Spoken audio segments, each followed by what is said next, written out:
help end childhood hunger, all at the same time. Katherine Pushkar, Senior Deputy Lifestyle Editor for Better Homes and Gardens magazine, is here to talk about this and also to share some tips on how to host a successful yard sale. And there actually are really good tips that will actually make you more money. Absolutely. Hi, Katherine. Absolutely. Hi. Nice Thanks to for have having you here. me. So a lot of people are probably asking, how can a yard sale help end childhood hunger? Well, we put together Clean Out for Kids because one thing we know is that our readers want to get rid of clutter. People, we did a survey that said 74% of our readers, the one thing they want to do this year is get rid of their stuff. And we thought, what better way to help people organize and also help children end hunger? So the idea for Clean Out for Kids is that people host yard sales, and then at the end they donate all the proceeds to Share Our Strength, which is this great organization. Oh, what a good thing to do. So we got to talk about these tips to having a successful yard sale. So let's talk first.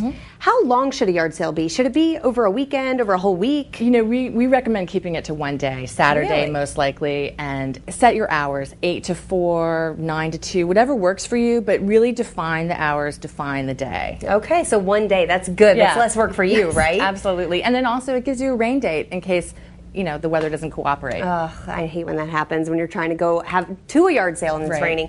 Okay, so let's talk about some of the things you brought today. So these are some of the things that... Yeah, you know, a rule of thumb when people are organizing, they might think, well, you know, I want to get rid of everything. Okay, don't get rid of everything. But think about, like, anything that you haven't used for a couple years, 2 or 3 years, try that. We thought some stuff like old, you know, kitchen utensils that you don't use anymore, kitchen devices, maybe some fashion stuff that's no longer quite so fashionable. Books are, you know, they're constantly coming in the house, especially if you have kids. Holiday stuff, you know, I think everybody has the gift that went straight to the attic. What about pricing items? Are there any tips or tricks to that? Yeah, the rule of thumb we have is 25% off of retail. So say you've got a blender that would cost $40 in the store, put a $10 price tag on it.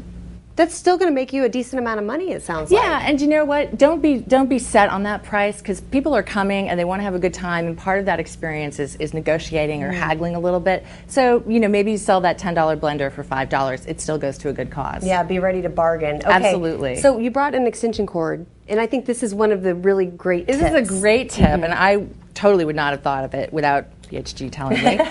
But what it is you put it where you have all your electronics, because one of the things, like, you know, I actually bought a toaster once at a yard sale, and I had to wait until I got home to find out if it works. And so this could really clinch a sale. Plug it in, and then maybe that lamp will work, and, you know, someone will take it. Okay, so what are some of the other tips that you guys tell readers to do for their yard sales? Well, one thing, you might not think of this, and if you don't, you find out the hard way, but call the town hall before you decide when to have your yard sale, because you might need a permit, or there might be some sort of parking rules or something like that. But anyway, just call them and make sure that everything's okay. Once you get the green light, then you can start, and part of that is publicizing it. You have to let people. Yeah, absolutely. We, on our toolkit, which is at bhg.com/cleanoutforkids, you can download these flyers and print them out, and we have labels and everything. We make it so easy, and it'll be so much fun. Thank you, Katherine. That's a great idea, and I love the sign because it lets people know that it's going for a good cause as well. And it's really easy. Just fill it out. Okay. Well, for more information on the Better Homes and Gardens Clean Out for Kids program, and to see many more tips and tricks for hosting your own yard sale, make sure to go to bhg.com.